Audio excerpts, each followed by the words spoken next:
Maoist కేంద్ర committee సభ్యుడు AP Odisha border special zonal committee సభ్యుడు Gajarla Ravi alias Ganesh alias Uday dead body స్వగ్రామానికి చేరుకుంది. జయశంకర్ భూపాలపల్లి జిల్లా టేకుమట్ల మండలం వెలిశాలలో కుటుంబ సభ్యులకు మృతదేహాన్ని ఏపీ పోలీసులు అప్పగించారు. మరి కాసేపట్లో గాజర్ల రవి అంత్యక్రియలు జరగనున్నాయి.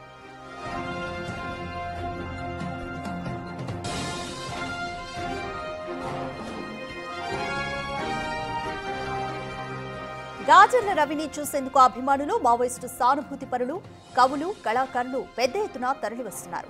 గాజర్ల రవి రామయ్య, సమ్మయ్య, సారయ్య, అశోక్ అన్నదమ్ములు. గాజర్ల రవి సోదరుడు గాజర్ల సారయ్య అలియాస్ ఆజాద్ 2008లో ఎన్కౌంటర్లో చనిపోయారు. ఇటు మావోయిస్టు ఉద్యమంలో కీలక నేతగా ఎదిగి అనారోగ్య కారణాలతో గాజర్ల అశోక్ అలియాస్ ఐతూ లొంగిపోయాడు. ఇలా గాజర్ల కుటుంబం మొత్తం విప్లవోద్యమ చరిత్రే. అయితే గాజర్లది బూటకపు ఎన్కౌంటర్ అని ప్రజా సంఘాలు మండిపడుతున్నాయి. సుప్రీంకోర్టు జడ్జిచే న్యాయ విచారణ జరిపించాలని డిమాండ్ చేస్తున్నారు.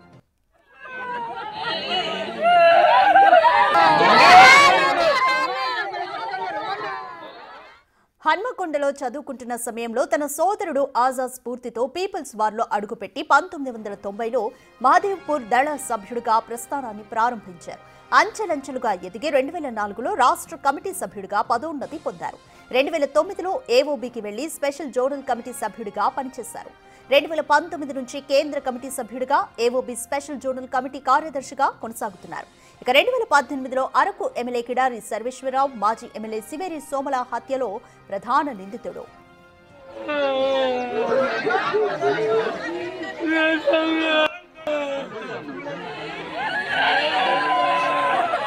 ఉమ్మడి ఆంధ్రప్రదేశ్ ప్రభుత్వం 2004 అక్టోబర్లో జరిపిన శాంతి చర్చల్లో పీపుల్స్ వార్ తరపున ప్రతినిధులుగా హాజరైన ముగ్గురిలో గాజర్ల రవి ఒకరు.